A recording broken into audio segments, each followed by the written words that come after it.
1 ফেব্ৰুৱাৰী আমাৰ অসমৰ মাননীয় মুখ্যমন্ত্ৰী ডক্টৰ হিমন্ত বিশ্ব শৰ্মা ছাৰৰ জন্মদিন আৰু এই জন্মদিনৰ উপলক্ষে মই মোৰ সমষ্টিত চিত্ৰাংকন প্ৰতিযোগিতা এটা অনুষ্ঠান পাতিছো আৰু বিশেষভাৱে সেইটোৰ যোনটো কনসেপ্ট আছে যিসকল চিত্ৰশিল্পীবিলাক আহিব মইতো এইটো অসম ভিত্তিতে পাতি আছো আহিব তেখেতসকলে কিন্তু সেইদিনা আমাৰ মাননীয় মুখ্যমন্ত্ৰীক প্ৰতিছবিকে বনাব লাগিব বেলেগে কোনো বেলেগ আৰু চিত্ৰ বনাব নোৱাৰে মুখ্যমন্ত্ৰী জন্মদিনত তো এইখিনি আমি যে তেখেতে যে দিনে ৰাতি একাকাৰ কৰি ফালে গোটেই অসমৰ কাৰণে যিখিনি ত্যাগ স্বীকাৰ কৰি ফালে যিখিনি দিনে ৰাতি কাম কৰি আছে সেইটোৰ প্ৰতি আমি শ্ৰদ্ধা জনাই ফালে তেখেতক এটা ধন্যবাদ সূচক আমি সকলোৱে নিজৰ মনৰ পৰা তেখেতক মানে স্মৰণ কৰি ফালে এইটো আমি প্ৰতিযোগিতাত আমি সকলোৱে ভাগ ল'ম তাৰ কাৰণে মই এইটো এটা পৰিৱেশ বনাবলৈ গৈ আছো আৰু ইতিমধ্যে আমি সোশ্যাল মিডিয়াত আমি পাব্লিছ কৰিলো বেনাৰখিনি আৰু তাতে আমি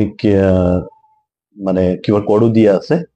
ৰেজিষ্ট্ৰেশ্যনৰ কাৰণে আমি ৰেজিষ্ট্ৰেশ্যনৰ ডেটটো 30 তাৰিখ ৰাখিছো জানুৱাৰী আৰু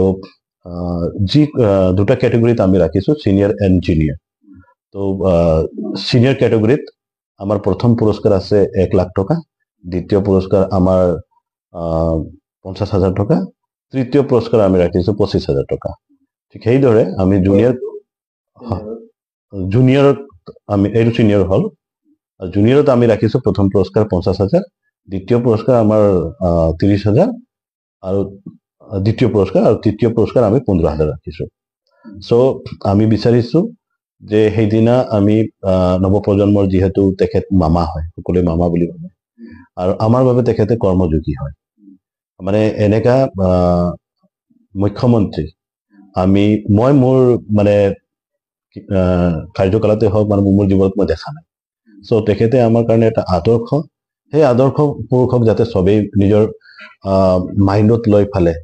তেখেতৰ প্ৰতিছবি যাতে নিজে মানে নিজৰ প্ৰতিভা জৰিয়তে প্ৰতিছবিটো অংকন কৰক চিত্ৰাংকন কৰক এইটো মই ভাবিছো ইয়াৰ লগতে চিত্ৰাংকন প্ৰতিযোগিতা আৰম্ভ কৰাৰ আগতে মোৰ সমষ্টিত যিখিনি বিভিন্ন ধৰ্মাৱলম্বী লোক আছে ইয়াতে হিন্দু সনাতনীৰ পৰা আৰম্ভ কৰি খ্ৰীষ্টান লোক আছে মুছলিম লোক আছে বাথৌৰ ধৰ্মাৱলম্বী লোক আছে যিমানখিনি আছে সকলোৱে ইয়াতে উপস্থিত হ'ব আৰু নিজৰ নিজৰ আৰাধ্য ভগৱানক মানে তেখেতসকলে প্ৰাৰ্থনা কৰিব আমাৰ মাননীয় মুখ্যমন্ত্ৰীৰ সুস্বাস্থ্যৰ বাবে দীৰ্ঘায়ুৰ বাবে আৰু ভগৱানে যাতে তেখেতক আৰু শক্তি প্ৰদান কৰক যি ধৰণে এতিয়া কাম কৰি গৈ আছে আগলৈ আৰু আমাৰ কাৰণে ভালকে কাম কৰি যাওক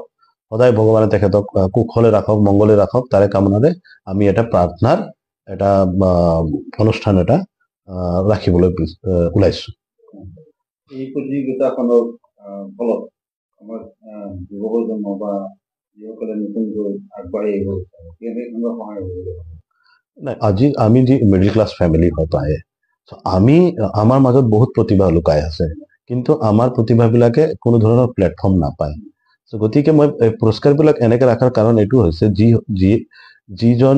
শিল্পীয়ে চিত্ৰশিল্পীয়ে যদি পুৰস্কাৰটো পায় নিশ্চয়কৈ এই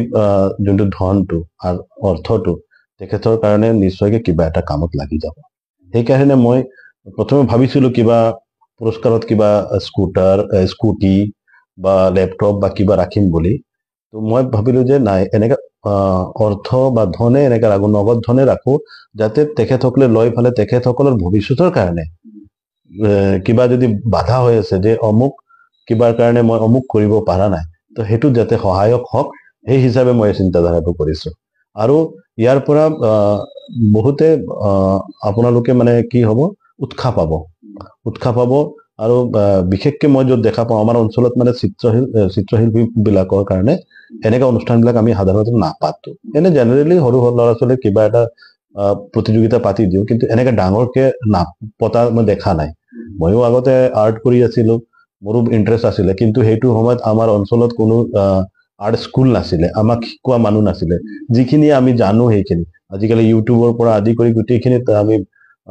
ঠায়ে ঠায়ে আৰ্ট স্কুলবিলাক হৈ গৈছে। চ' ইমান প্ৰতিভা থকা ল'ৰা ছোৱালী ওলাই আহিছে, গতিকে তেখেতসকলে সেইদিনা এটা প্লেটফৰ্ম এটা পাওক, আমি প্লেটফৰ্ম এটা বনাই দিওঁ তেখেতসকলৰ কাৰণে, তেখেতসকলে নিজৰ প্ৰতিভাটো তাতে দেখাব পাৰে যাতে। আৰু সহযোগত মোৰ দলীয় সতীৰ্থ বন্ধুবিলাক সকলোৱে থাকিব, মোৰ শুভাকাংক্ষীবিলাক থাকিব। আমি বিশিষ্ট ব্যক্তিসকলক আমি নিমন্ত্ৰণ জনাম, তেখেতসকলেও উপস্থিত থাকিব। তেখেতসকলে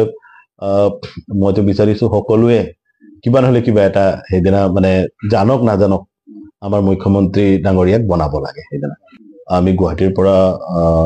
মাতিছো, বিচাৰক মণ্ডলী আহিব, গুৱাহাটীৰ পৰাই আহিব, আৰু উচ্চ স্তৰৰ বিচাৰক মাতিছো, যাতে আমি তো ইমান এটা নাজানিম কোনটো আৰ্টৰ কোৱালিটি কিমান আছে, সেইকাৰণে বিচাৰক মণ্ডলী আমি গুৱাহাটীৰ পৰা মাতিছো। নাই, ৰেজিষ্ট্ৰেশ্যনটো সম্পূৰ্ণ বিনামূলীয়া ৰাখিছো আমি। আৰু বিশেষকে ৰেজিষ্ট্ৰেশ্যনটো আমি এইটো কাৰণে ৰাখিছো যে আমাৰ এটা আইডিয়া হৈ যাব যে কিমান ল'ৰা ছোৱালীয়ে বা কিমান শিল্পীসকলে ইয়াতে ভাগ ল'ব। সেইমতে আমি তেখেতসকলৰ ব্যৱস্থাবিলাক কৰিব লাগিব। তেখেতসকলৰ ইয়াতে মানে খোৱা বোৱাৰ পৰা আদি কৰি